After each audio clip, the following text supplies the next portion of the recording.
Hey y'all. I say hey y'all, but I don't think there's anybody on here yet. We got greens again. That's why I went back and forth. A couple things that I heard this morning I wanted to talk on for a minute. One's this 738-55 rule. And the other is this Pinocchio complex. So I'll start with the 738-55 rule. And I named this video, at least the one that's on YouTube, Have You Given Up on Your Intimacy? Have you given up on your intimacy? Got to a point where you're plateauing.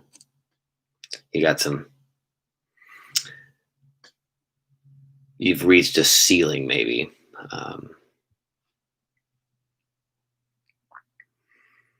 And you kind of know where you are there. You've maybe max out what the potential is, but something it's not maybe is something that's this magical, mystical, ever growing, ever evolving, organic something or other. And I'm looking at how this might actually work. My face, at least on the YouTube, is a little darker. See if I can fix that for us here. All right. Okay. 738-55. I was just listening to a book that I'm really enjoying right now called Never Split the Difference by a man named Chris Voss. And he was a FBI negotiator and learned basically through a lot of practice, was learning what it was and that actually moves people. How do you talk to a terrorist that's holding hostages? And you might recognize some of the thought process here is that the guys in the FBI figured it would be logic and rationale, just kind of like working your way through it, right? But in a hostage situation, there's no meeting in the middle. There's no compromise, right? They've got 10 hostages and you don't just like negotiate on 5 and then just let them kill the other 5, right? So what they found is the more they were educated on emotional communication, then I'm just hoping that my connection over here is staying stable. That they had far better success. Okay, so this is going to tie into the 738-55 rule. So the 7 is a 7%. So when you're listening to somebody, just meeting somebody, 7% of your impression comes from the words. Oh, just lost a poor connection over here. Connection looks like it's back. So 7% of the information you're getting from somebody in an interaction is actually coming from the words. 38% is coming from tone of voice. 55% is coming from the body. All right. So this is my huge fascination and what I'm hearing a lot of is this word empathy. It just keeps coming back. It just keeps coming up, right? Empathy. And so the fascination is, for me, how does empathy play into this collective consciousness? I was listening to something Carolyn Meese. If you don't know Carolyn Meese, she's a great, a long time energy healer and medical intuit. And then going all the way back to like Carl Jung, when recognizing this collective unconscious. And it's a neat idea, this collective thing, right? But for the most part, most of us are not living with more than a philosophical concept of there actually being a collective unconscious, right? Like, what do we do with that information if we're walking around, up the street, looking at garage sale stuff, like looking at things for sale that these people have and talking to the people, and like where in that exchange, where in the exchange that we may have at Starbucks or the restaurants, where in that exchange is this collective unconscious, and what is it? How does that knowledge that there is one, that it may be there now, how does that knowledge actually change our experience and tie into this bigger picture? What's going on with the COVID thing? What are we doing with the planet? What are we doing with the culture? And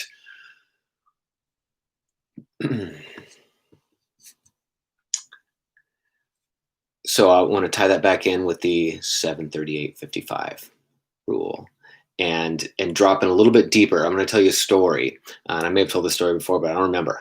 So I'm going to tell it again if you've heard it. So a couple months ago, I was out doing wilderness things in the middle of Oregon. Got a call from a doctor's office that one of their clients was on vacation somewhere and seizing in pain on the floor of the bathroom at their Airbnb. And they knew that I did some energy work, coaching, yogic energy work coaching, oftentimes in a setting like this, over the phone or over a Zoom call. Now, caveat, not a doctor. I'm not diagnosing. I'm not treating anything, right? So they're hoping that some of my coaching might, be able to help. And so it turned out that where this couple was actually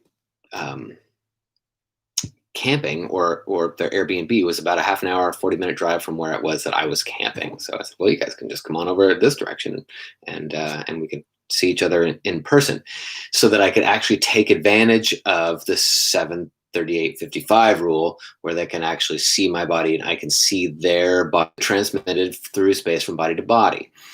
It's not transmitted with like acoustic waves that would then go through the airwaves and be sending energy over to somebody else.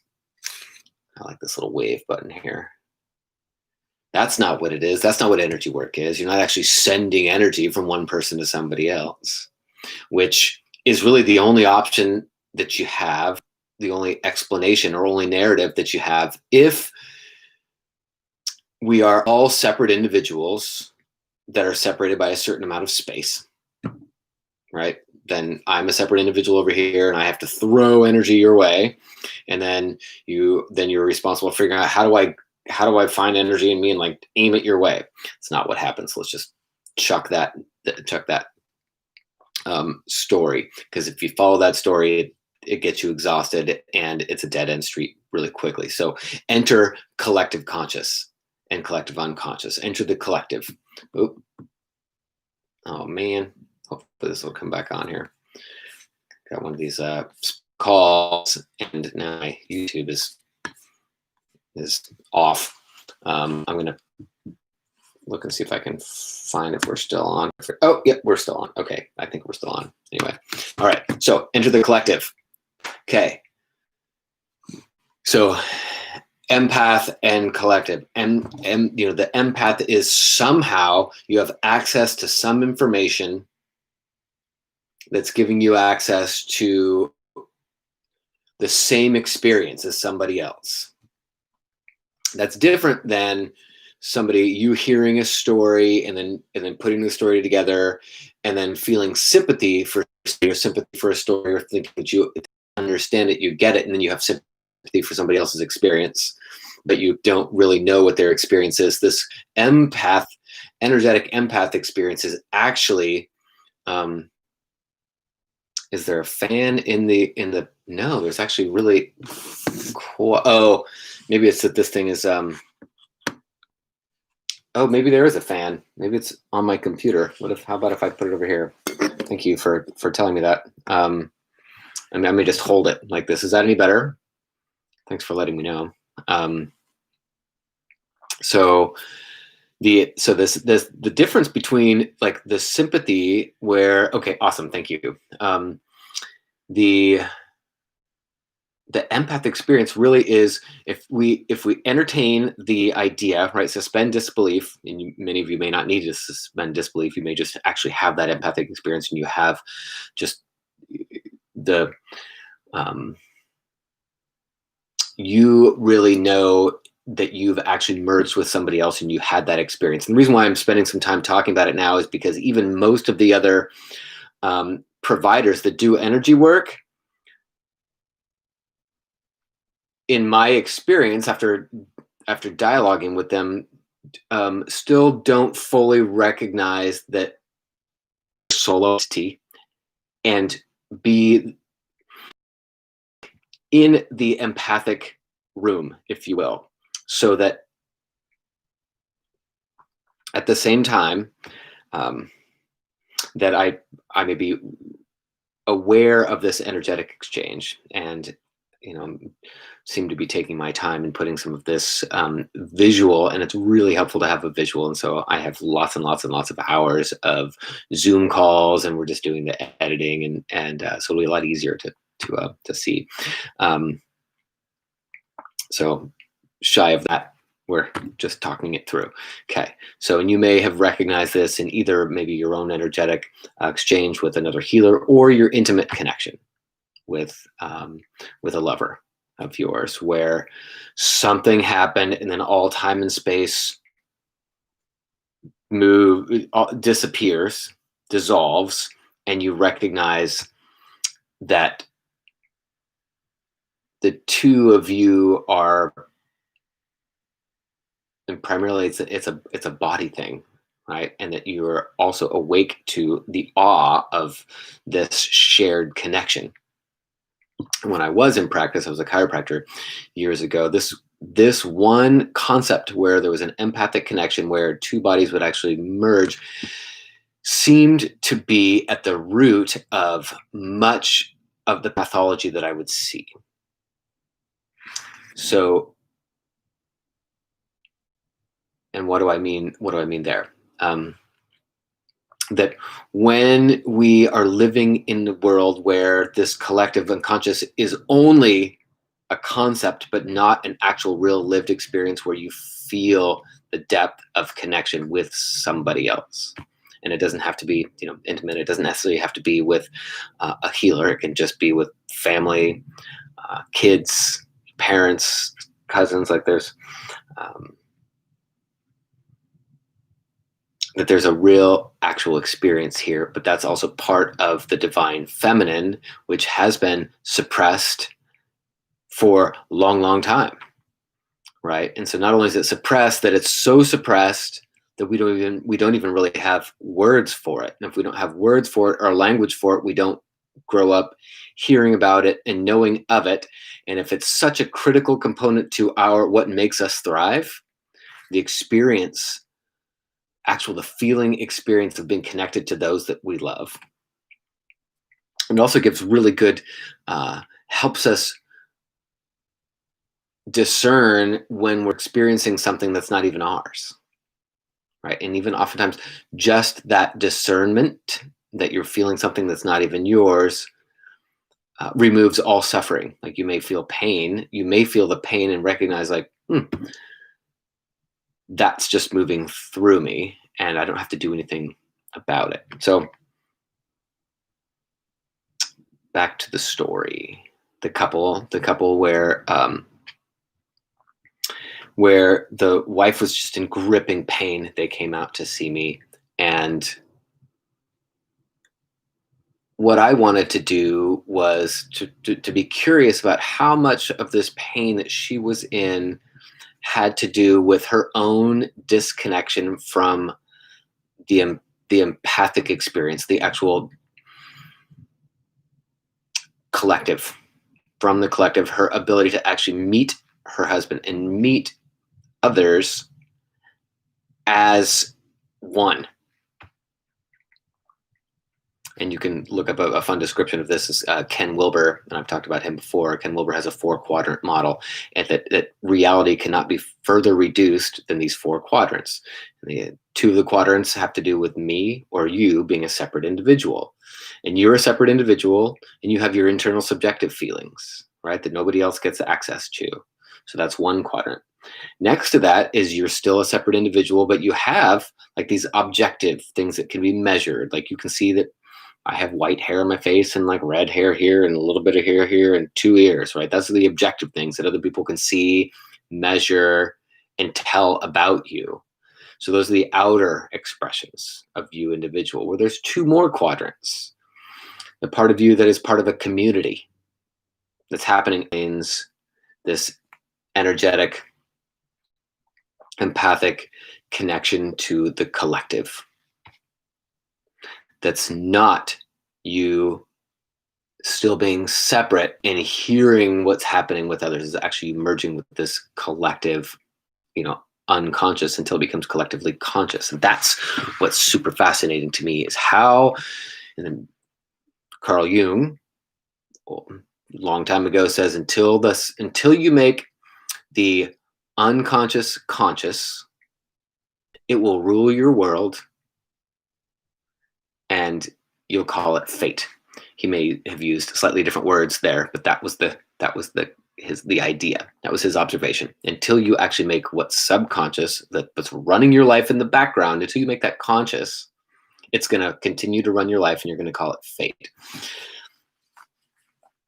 So there's where I'm tying all this together is that the 73855, much of it comes from the body. And just like riding a bike using chopsticks, there's a skill set. There's a very clear skill set required to, as you awaken in the collective consciousness, because it's always there, but most of the time it's subconscious because it's just philosophical, if any of us have ever even heard of it.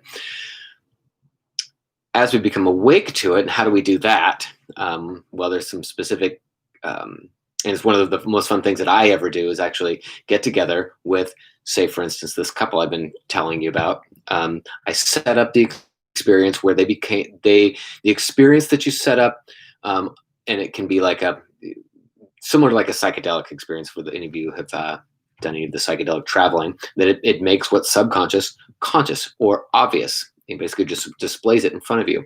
Well, you don't have to use psychedelics to make the collective obvious. So you can set up an experience like I did with this couple, where she was lying down and we could see how she was breathing, how she was moving. Hey, Dan, it's Peoples. How she was breathing, how she was moving, and how she wasn't, how she was restricted, and clearly that she was in pain. And without me going over to her, I went over to him. And okay, awesome. Thank you.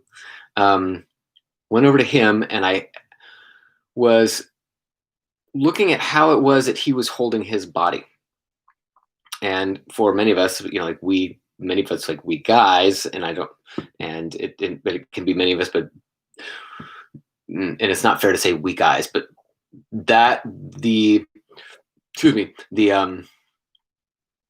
group of us that spend maybe more time doing things in our head, our consciousness, sensing around, rather than using a lot of attention with how we move our body. Much of the time we get through life and not really so aware of what's happening in our body, and certainly not aware of what we're doing in our body that's affecting other people.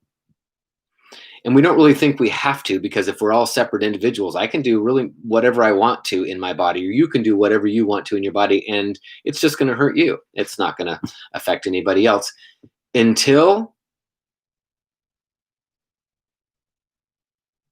you're in a situation where you're witnessing the collective consciousness in a way that is undeniable.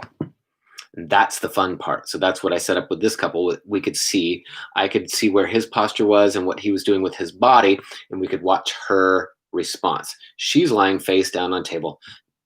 Nobody's over there. She can't hear anything. I'm just indicating to him, and I would do something like this and have him move himself around subtly, and we would watch her. And I would point out, like, okay, watch. Apparently, and now what's so amazing about that is it opens up a whole new world for most of us that we don't actually have to be physically touching to be transmitting in real time information. Now, if you just sit with the ramifications of that,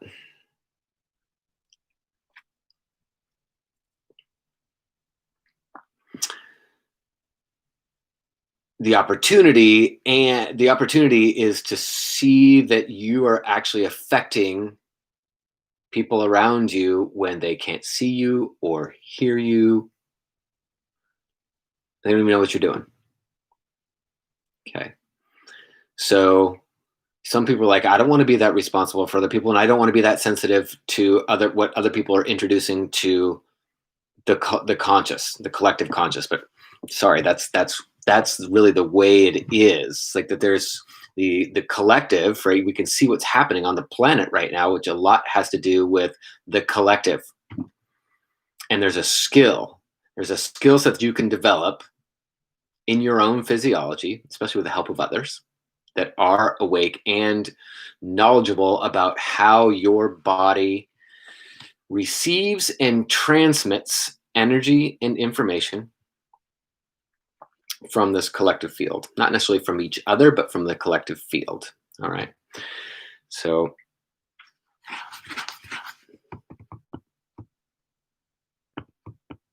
I'm going to pause there for a second. I know at the beginning I said I want to talk about this Pinocchio effect, and I was hearing also about this from this book, Never Split the Difference, and again by the FBI negotiator. And pausing for a second because the phone keeps cutting out. FBI negotiator talking about one of the biggest powers, same thing, biggest powers, most powerful trait to develop in yourself is empathy to help you get what you want in life. Because when you really start to entertain the possibility of there being a collective consciousness, then and you being a part of it, and what's the word? You can't pull yourself out of it into just a solo self. Sorry, you on YouTube, that this is not working for now. I'm looking like I don't know how to do the light up here. I'm not a light specialist. Maybe if I come back here, that'll be better. Oh yeah. Okay. So, this over here. Okay, so the Pinocchio effect. Pinocchio effect. The whoever it was that wrote that Pinocchio was the lying of the nose, and the lying, and the nose extends. Okay, so let's think about that for a second. And this was an aha that hit me this morning. I put a couple things together that I know from different aspects of my life, but had never connected them this way.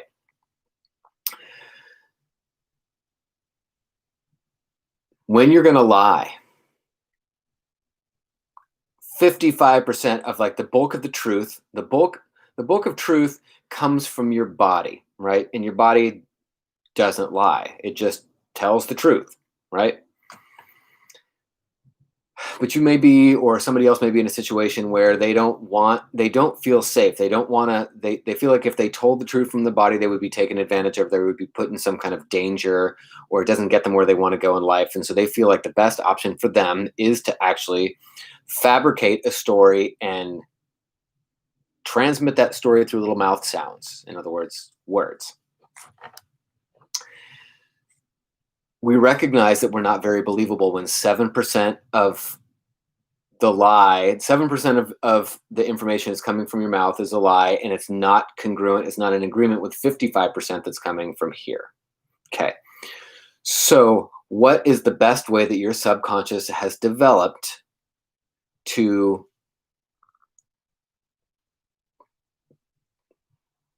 transmit the truth that you're trying to transmit from your head, especially if your body doesn't believe that shit. If your body doesn't believe it, you've got to basically cut yourself off from, you've got to disconnect your head's information, the lie, from the body's telling the truth. So what you do is the body developed this.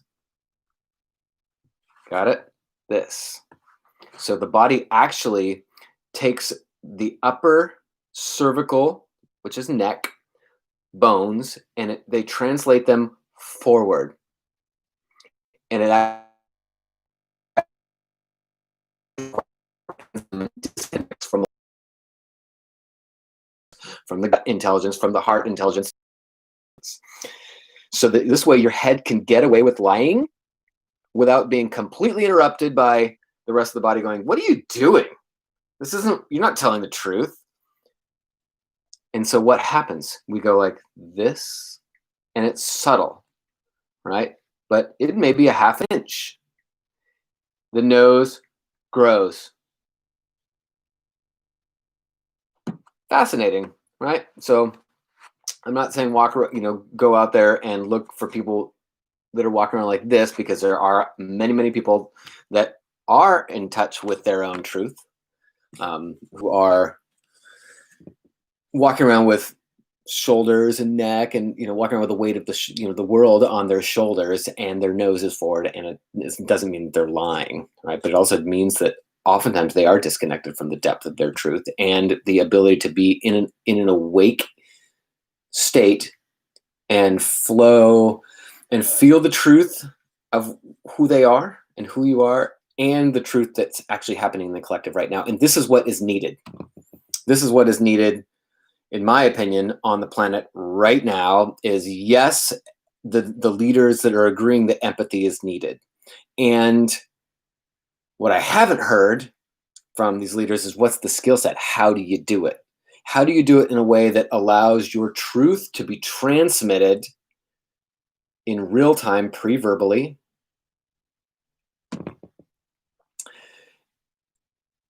back to the husband and wife? Just working with him, she went from a seizing 10 out of 10 pain. They'd already been on the phone with their doctor. They were doing that stuff and coaching him on subtle things to do with his heart. He didn't believe in energy. He doesn't believe in any of this stuff, right? He's an engineer. He doesn't believe in any of this stuff at all. So it's not placebo. She didn't know what we were doing, so there wasn't any placebo there, right? All I asked him to do was suspend disbelief for a little bit. Just play imagination with me, and we're going to just move his posture around a little bit. And what I was doing was I was helping him as much as we could